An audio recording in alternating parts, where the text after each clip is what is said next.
your presence, oh Lord. Bring me into that holy place, so I may see your glory, the beauty of your face. Draw me to your presence, oh Lord.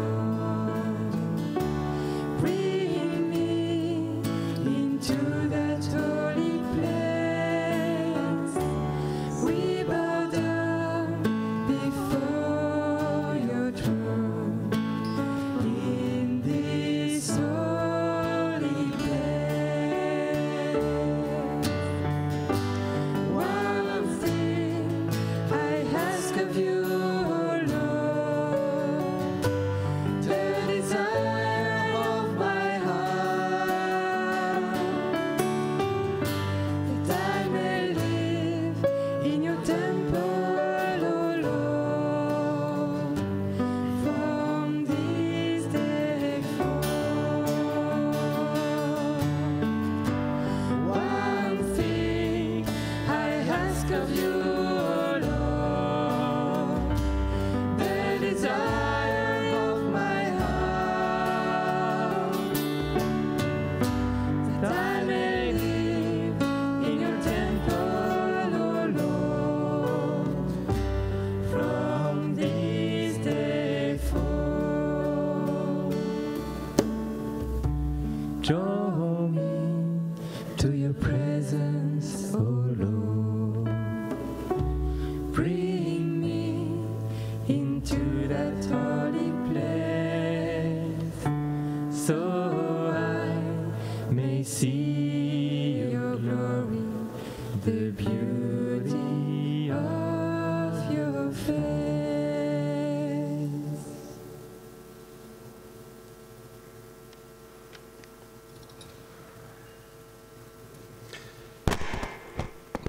Dans le cadre de cette deuxième journée de retraite sur la capacité de vivre la fraternité sacerdotale et la fraternité, ce soir, eh bien, c'est le Père Aymeric Collat-Desfrancs, qui est modérateur de la Société Jean-Marie Vianney, résident à Ars, qui nous brossera un aspect de la vie du Saint Curé d'Ars.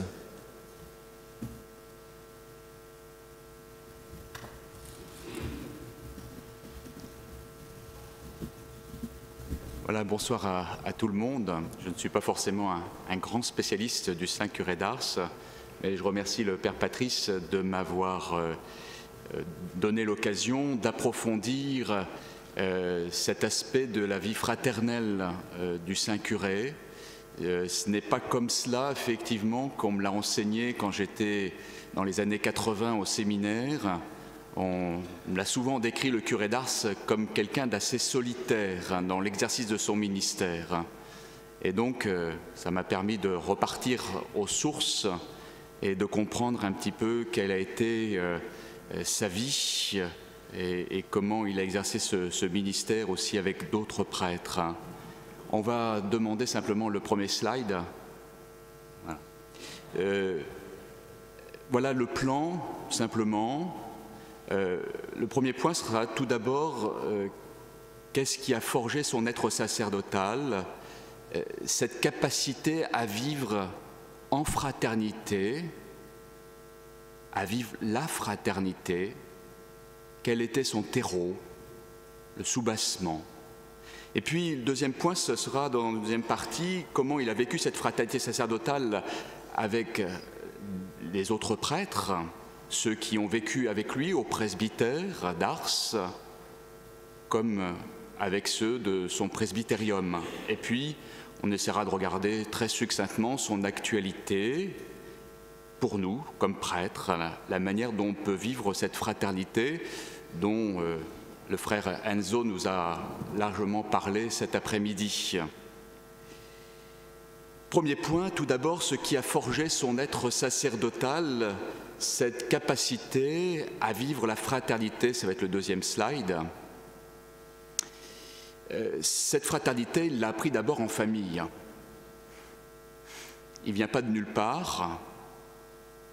Et il l'a vécu en famille. Le curé d'Ars est donc né le 8 mai 1786, né à Dardilly, près de Lyon, issu d'une famille paysanne. Mathieu, son papa et sa maman Marie Bellus ont eu 6 enfants. C'était une famille profondément unie par les liens de la charité.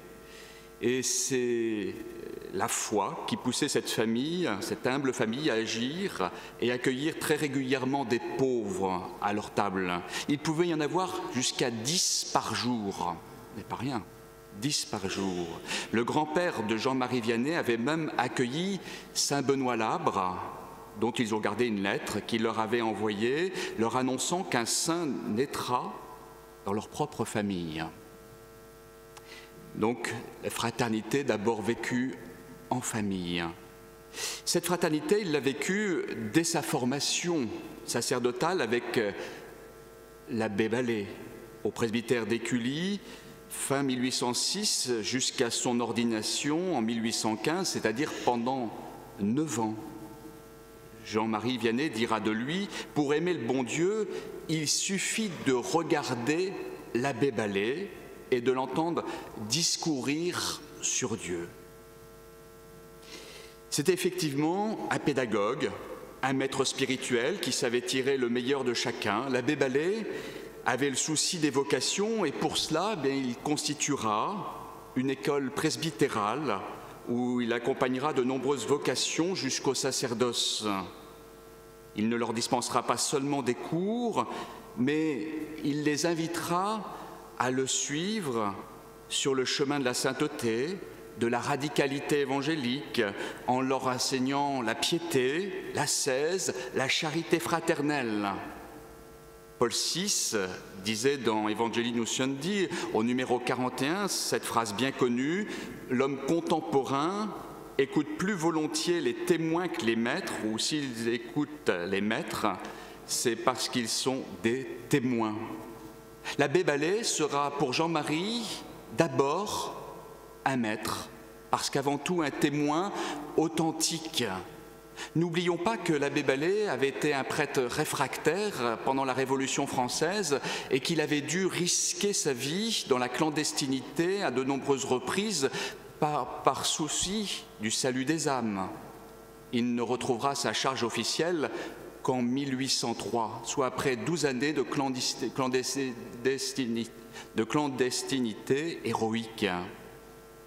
Le chanoine Charles Ballet était prêtre de la congrégation des Génophins, congrégation des chanoines réguliers vivant la règle de Saint-Augustin. Cette congrégation visait à former des prêtres qui unissent en eux à la fois le bienfait d'une vie religieuse inspirée de la règle de Saint-Augustin et les fonctions du ministère paroissial. L'aspect de la vie religieuse de l'abbé Ballet marquera indéniablement la formation du saint curé. Cette charité, il l'exercera avec son condisciple Mathias Loras. Tout le monde se rappelle son attitude exemplaire qu'il aura face à la nervosité de ce dernier qui l'avait giflé. Dans une magnifique biographie intitulée « Le curé d'Ars », le chanoine Francis Trochu nous narre l'anecdote. L'un des Loras, Mathias, le mieux doué peut-être des élèves de M. Ballet, était un nerveux qui avait la main leste. Un jour, lassé des incompréhensions du grand entre guillemets, il le gifla outrageusement en présence des hôtes. L'offensé, qui était né violent, lui aussi, se mit à genoux devant cet enfant de 12 ans qui venait de le frapper et lui demanda humblement pardon. Mathias cachait un cœur d'or. Aussitôt repentant, touché jusqu'aux larmes, il tombait dans les bras de Jean-Marie Vianney, encore agenouillé. Ainsi fut scellée une amitié profonde. On touche du doigt dans cet épisode, dans cet événement, qu'il ne peut pas y avoir de fraternité sans nécessaire humilité. Et d'ailleurs, le curé d'Ars disait que c'était la plus grande des vertus. Demandez à un grand saint quelle est la plus grande des vertus, il vous répondra l'humilité, la deuxième l'humilité, la troisième l'humilité. C'est comme la chaîne au chapelet, ôtez la chaîne et le chapelet disparaît. Il ne peut pas y avoir de fraternité sacerdotale sans nécessaire humilité, sans cette capacité aussi au pardon, à la correction fraternelle, à nous accueillir à la fois avec nos richesses, mais aussi avec nos pauvretés. Saint Paul le dit dans la lettre aux Romains, vous ne pouvez vaincre le mal que par le bien, que par l'amour. Cette fraternité, le curé d'Ars continuera à la vivre comme jeune vicaire. Il va être ordonné en 1815. Il va continuer à la vivre comme jeune vicaire de l'abbé Ballet de 1815 à 1817, jusqu'à la mort de son maître. Il dira à son vicaire, peu de temps avant de mourir, le 16 décembre 1817, « Adieu, cher enfant, courage, continuez à aimer et à servir le bon maître. Souvenez-vous de moi au Saint-Autel. Adieu, nous nous reverrons là-haut. » C'est ce que le curé d'Ars, finalement, fera. Il continuera à aimer et à faire aimer le bon Dieu. En l'envoyant à Ars, son vicaire général, l'abbé Courbon, lui dira « Oh, il n'y a pas beaucoup d'amour du bon Dieu. Vous en mettrez. » On pourrait dire d'une certaine façon sa lettre de mission. Il n'y a pas beaucoup d'amour du bon Dieu, bien, vous en mettrez. Et c'est ce que le curé d'Ars, Jean-Marie Vianney, fera. Autre slide. Deuxième question, comment Jean-Marie Vianney a vécu donc cette fraternité sacerdotale comme curé? Il va d'abord être nommé en 1818, d'abord comme chapelain, puis après comme curé quelques temps après, et il restera donc pendant 41 ans curé de cette paroisse jusqu'en 1859, jusqu'au 4 août, au jour de son décès. Et il va s'occuper avec dévouement de sa paroisse. Il était le premier à remplacer les autres curés quand ils étaient malades. Il les aidait. On peut voir dans le curé d'Ars vraiment un exemple d'une charité pastorale, d'une fraternité sacerdotale. Quand il recevait au presbytère ses confrères, tout le monde reconnaissait que la cuisine du curé d'Ars était la meilleure de toute la région, alors que lui-même se contentait de peu de choses. Il soignait ses frères prêtres. D'ailleurs, cet épisode a été évoqué tout à l'heure par le frère Enzo. Il soignait ses frères prêtres. Voilà ce que dit Catherine Lassagne, qui s'occupait de l'œuvre de la Providence. Pendant les premières années que M. Vianney était à Ars, il ne restait pas oisif. Si un curé s'absentait ou s'il changeait de paroisse, en attendant qu'il fût remplacé, c'est toujours le curé d'Ars qui le suppléait. On l'a vu porter les secours de la religion à Savigneux à plusieurs reprises lorsque le curé était malade, ce qui arrivait souvent. Il a desservi Rancé et Saint-Jean pendant un temps assez considérable. À Misérieux, il y avait un curé fort âgé. Le curé d'Ars lui servait souvent de vicaire. C'était souvent qu'on venait le chercher le soir, même au milieu de la nuit, pour aller confesser les malades. Quelque temps qu'il fit une fois, il était si malade lui-même qu'il fut obligé de se reposer sur un lit pour pouvoir confesser son malade. On fut obligé de le ramener en voiture. Voilà. À travers cet épisode, on voit que le curé d'Ars était vraiment un prêtre donné, un prêtre livré, attentif à la vie de ses confrères. Le secret, un jour il en fera la confidence, mon secret c'est bien simple, c'est de rien garder et de tout donner. Voilà, de rien garder et de tout donner. Cette fraternité, il l'a vécue notamment dans les missions paroissiales. Il en a prêché un certain nombre, pas seulement dans sa paroisse, mais aussi chez ses confrères. Il en a également financé beaucoup. À la fin de sa vie, c'était son unique préoccupation. Il en a fondé 97, ce qui est impressionnant pour la somme de 201 625 francs. Somme énorme à l'époque. Il dira « Oh, on a toujours assez de personnes pour acheter des bannières ou des statues, mais le salut des âmes par la mission doit être préféré. J'aime tant les missions, dit-il toujours, que si je pouvais vendre mon corps pour en établir encore une, je le vendrais. On peut parler aussi de ses vicaires au presbytère d'Ars, l'abbé Raymond, l'abbé Tocanier. L'abbé Raymond fut son auxiliaire de 1845 à 1853. Sa relation avec lui ne sera pas toujours les plus simples, et on le sait bien. La patience du saint curé a été souvent éprouvée. Il avait été obligé de l'accepter en raison de l'affluence des pèlerins. Et l'abbé Raymond se prenait souvent pour le curé. Il signait les registres des pèlerins. Il se prenait souvent pour le curé. Il signait les registres. Moi, curé d'Ars, je sous-signais et conférais le baptême.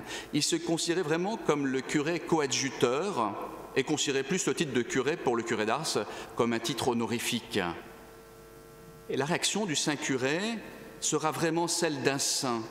Il apprendra à l'aimer dans des choses concrètes. Par exemple, sur la question de son logement. Si les paroissiens n'étaient pas intervenus, il aurait pris un appartement au rez-de-chaussée, même très humide, pour lui laisser le presbytère.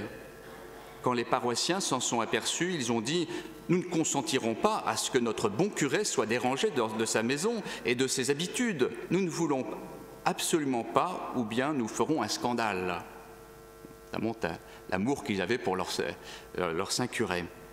La comtesse d'Égaré témoigne « Celui-ci était un prêtre excellent, parlons de l'abbé Raymond, animé des meilleures intentions, mais ayant des vues toutes différentes. Il était du reste d'un caractère difficile et manquant en beaucoup de choses de tact et de prudence. À peine fut-il auprès de monsieur le curé que, sous prétexte d'un plus grand bien, il le contraria de 1000 manières. Monsieur Vianney ne fut presque plus le maître dans sa cure, dans son église. Il était quelquefois réduit à se cacher de ses bonnes œuvres pour les sommes d'argent qu'il recevait. Quand monseigneur de Vie vint le visiter à Ars, il dit à monsieur le curé « Pourquoi ce monsieur n'habite-t-il pas la cure ?» Il lui répondit « Cela se peut. Pour moi, je pourrais louer une écurie. C'est assez bon pour moi. » Alors monseigneur comprit qu'il y avait quelques difficultés et il le laissa tranquille et les choses sont restées dans le même état. L'abbé Raymond ira même jusqu'à demander le départ de Jean-Marie Vianney. La plupart du temps, le curé d'Ars l'excusera, prendra sa défense. Il dira « Je ne sais pas si c'est parce que je l'aime, mais je trouve qu'il prêche bien. » Et lorsqu'on venait lui faire connaître qu'on serait content que ce monsieur partît d'Ars, il répondit « Ah, si on n'est pas content, nous partirons tous les deux. » À monseigneur de Vie, qui projetait de l'enlever, il dira « Oh, que monseigneur ne me l'enlève pas. Il n'y a que lui qui puisse me dire mes vérités. » Et encore, que dirait-on si l'on voyait que 2 prêtres n'ont pas pu s'accorder? Si je n'avais pas eu cette épreuve, je n'aurais pas su que j'aimais le bon Dieu. Si je n'avais pas eu cette épreuve avec l'abbé Raymond, je n'aurais jamais su, connu le bon Dieu. Voilà, donc ça c'est un petit peu pour l'abbé Raymond. Vous voyez que ça n'a pas été toujours une sinécure de vivre avec ce confrère, de partager la mission avec lui, mais avec patience, avec douceur, avec amour, avec miséricorde, il l'a accueilli comme un frère. Puis il y a eu l'abbé Tocanier, ça sera moins ombrageux, qui sera nommé donc vicaire à la suite de l'abbé Raymond en septembre 1853 et il le sera donc jusqu'à sa mort en 1859. Monsieur Camelet, le supérieur des missionnaires, dira oh, « J'ai mis monsieur Tocanier auprès de monsieur Vianney parce qu'il est plein de cœur, dévoué et d'un caractère très conciliant. » Le nouveau vicaire rendra donc de multiples services, mais surtout une présence fraternelle et pleine de charité. Monsieur Vianney dira un jour « Oh mon ami, je n'ai bien connu ce que c'est que la charité que depuis que je vous ai auprès de moi. » Il veillait donc sur son saint curé avec toute sa bienveillance, sa bonté. C'est lui qui, en 1854, organisa la fête du 8 décembre, jour de la proclamation du dogme de l'Immaculée Conception. Monsieur Vianney en gardera d'ailleurs un souvenir ému. « Que c'est beau, dira-t-il. Très vite aussi, monsieur Tocanier deviendra le vrai confident de son saint curé. D'innombrables sentences ou paroles sont donc conservées par son vicaire. Et donc, tout au long de son ministère, il l'a partagé à la fois avec l'abbé Ballet, il l'a partagé avec l'abbé Raymond, il l'a partagé avec l'abbé Tocanier. Voilà, donc, loin d'être un solitaire, il était proche de ses confrères prêtres. Troisième point, c'est le dernier slide. Enfin, quelle est l'actualité de la fraternité du Saint-Curé d'Ars et qu'est-ce qu'on peut en tirer pour nous aujourd'hui ? Je pense que les propos de Jean-Marie Vianney sont toujours actuels. « Oh, que Monseigneur ne me l'enlève pas », parlant de l'abbé Raymond, que dirait-on si l'on voyait que 2 prêtres n'ont pas pu s'accorder ? Ce qui peut nous guetter, c'est cet individualisme, c'est notre ego. Le frère Enzo nous en a parlé tout à l'heure, cet individualisme qu'il peut y avoir en chacun de nous. Nous sommes effectivement dans une société qui cultive cette dimension, mais c'est vrai, cela va à l'encontre de l'évangile. Un des pères disait « Jésus envoya ses disciples 2 par 2 en raison du double commandement de l'amour, l'amour de Dieu et l'amour des frères. » Le pape François, je vous ai mis la citation, dans une magnifique allocution à des prêtres diocésains le 21 juin 2014, dira « Je voudrais partager avec vous la beauté de la fraternité, d'être prêtres ensemble, de suivre le Seigneur non pas seul, non pas un par un, mais ensemble. » Même dans la grande variété des dons et des personnalités. C'est même ce qui enrichit le sacerdoce, cette variété de provenance, d'âge, de talent, et le tout vécu dans la communion, dans la fraternité. Cela non plus n'est pas facile, ce n'est pas immédiat, ni automatique. Avant tout parce que nous aussi, prêtres, sommes plongés dans la culture subjectiviste d'aujourd'hui. Cette culture qui exalte le moi jusqu'à l'idolâtrie, puis à cause d'un certain individualisme pastoral qui est malheureusement répandu dans nos diocèses. C'est pourquoi nous devons réagir à cela par le choix de la fraternité. Je parle intentionnellement de choix.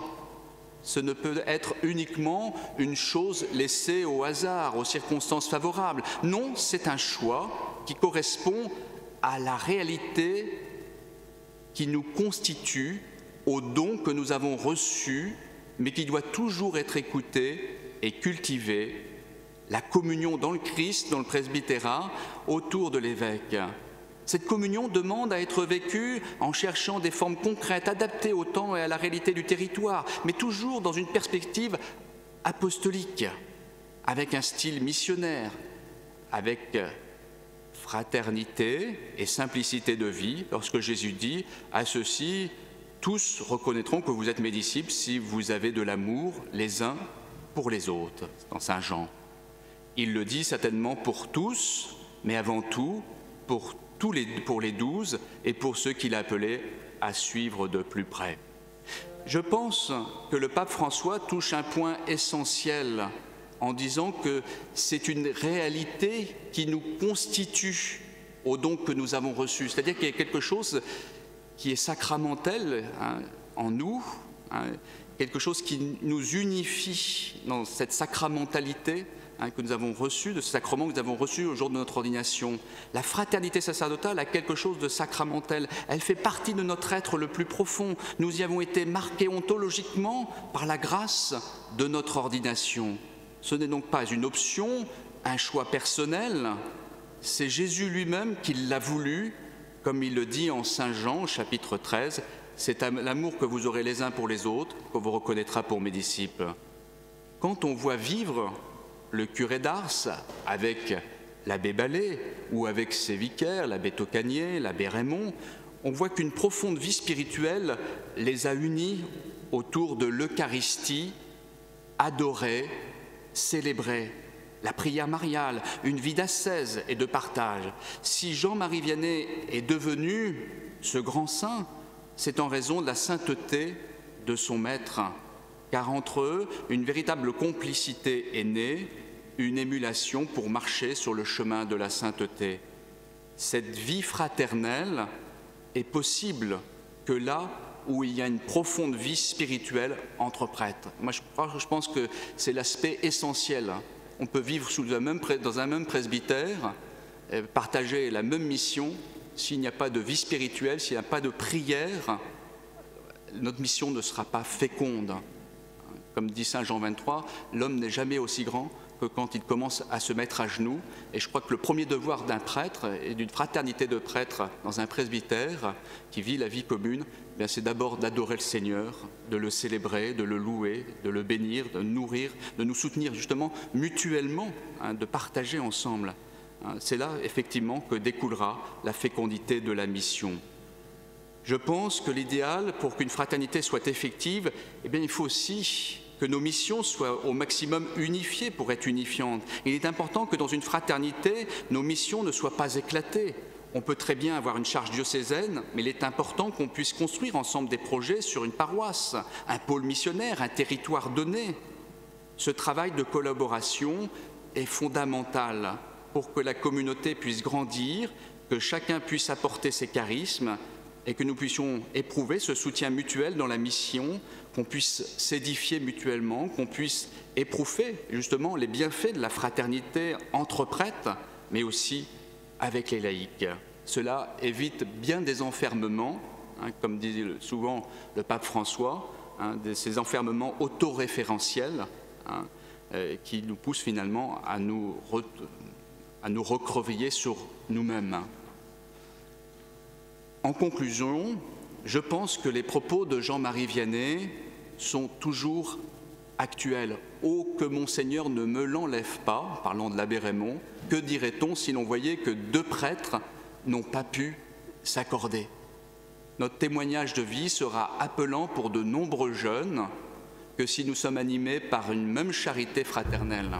Pas toujours ce qu'on voit dans les presbytériums, parfois c'est ce qui fait souffrir certains prêtres. Certains prêtres parfois s'excluent du presbytérium parce que justement il n'y a plus cette vie fraternelle. Eh bien ces petites fraternités justement sacerdotales, me semble-t-il, sont précieuses pour appeler, pour nous renouveler dans notre sacerdoce diocésain, mais aussi pour appeler de nombreux jeunes à suivre le Christ et vraiment à donner leur vie pour le Christ et pour l'Église. Je pense que ces fraternités sacerdotales ont de beaux jours